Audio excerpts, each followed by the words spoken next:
বিশ্বকাপ এলেই রবার্তো মার্তিনেজের দলগুলোকে ঘিরে স্বপ্নের শেষ থাকতো না। বেলজিয়ামের গোল্ডেন জেনারেশন, এরপর ক্রিস্টিয়ানো রোনালদোদের পর্তুগাল। দুই দলই কাগজে কলমে ছিল শিরোপার দাবিদার, কিন্তু নকআউটের কঠিন পরীক্ষায় বারবার থেমে গেছে মার্তিনেজের পথ চলা। শেষ পর্যন্ত বিশ্বকাপ জয়ের অপূর্ণ স্বপ্ন নিয়েই পর্তুগালের দায়িত্ব ছাড়লেন এই স্প্যানিশ কোচ। 2026 বিশ্বকাপের শেষ 16তে স্পেনের কাছে 1-0 গোলে হেরে বিদায় নেয় পর্তুগাল। ম্যাচের পরপরই পদত্যাগের ঘোষণা দেন মার্তিনেজ।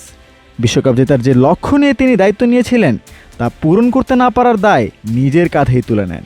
মার্তিনেজের আন্তর্জাতিক কোচিং অধ্যায়ের শুরু 2016 সালে বেলজিয়ামের দায়িত্ব নিয়ে।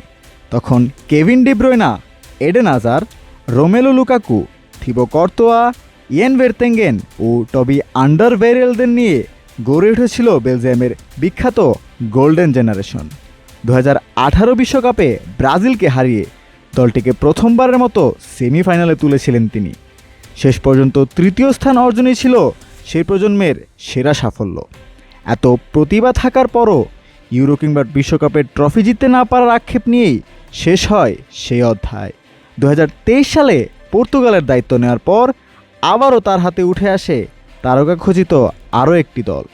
একদিকে ক্যারিয়ারের শেষ প্রান্তে থাকা ক্রিস্টিয়ানো, অন্যদিকে Bruno Fernandes, Bernardo Silva, Vitinha, Rafael Leão ও জাও নেভেসদের মতো নিউ রিফ্রেশিং টেস্টে চিয়ার আপের নিউ রিফ্রেশিং টেস্ট এতটাই বেটার যে মন বলে চিয়ার আপ।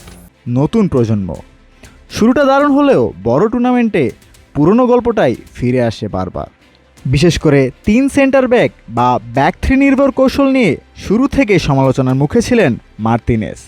অনেকের মতে পর্তুগালের আক্রমণ ভাগে এত প্রতিভা থাকা সত্ত্বেও অতিরিক্ত রক্ষণভাগ ভারসাম্য খুঁজতে গিয়ে দলের স্বাভাবিক ছন্দ নষ্ট করেছেন তিনি।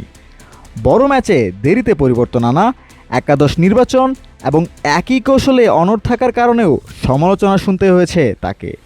2025 সালে ইউফা ন্যাশনস লিগ জিতে সমর্থকদের আনন্দ দিলেও বিশ্বকাপই ছিল আসল লক্ষ্য। কিন্তু শেষ 16 গণ্ডি পেরোতে না পারায় সেই স্বপ্ন ভেঙে যায়। ক্রিস্টিয়ানোর শেষ বিশ্বকাপও শেষ হয় শিরোপাহীনভাবেই। রবার্তো মার্তিনেজের দলগুলো বরাবরই চোখে আরাম দেওয়া ফুটবল খেলেছে। বলের দখল, ছোট ছোট পাস আর আক্রমণ গড়ে তোলার দর্শনে তিনি আলাদা পরিচিতি পেয়েছেন। কিন্তু আন্তর্জাতিক ফুটবলে ইতিহাস লেখা হয় ট্রফি দিয়ে। তাই বেলজিয়ামের গোল্ডেন জেনারেশন হোক কিংবা ক্রিস্টিয়ানোর পর্তুগাল, দুই অধ্যায়েই তার নামের পাশে থেকে যাবে একটাই আক্ষেপ।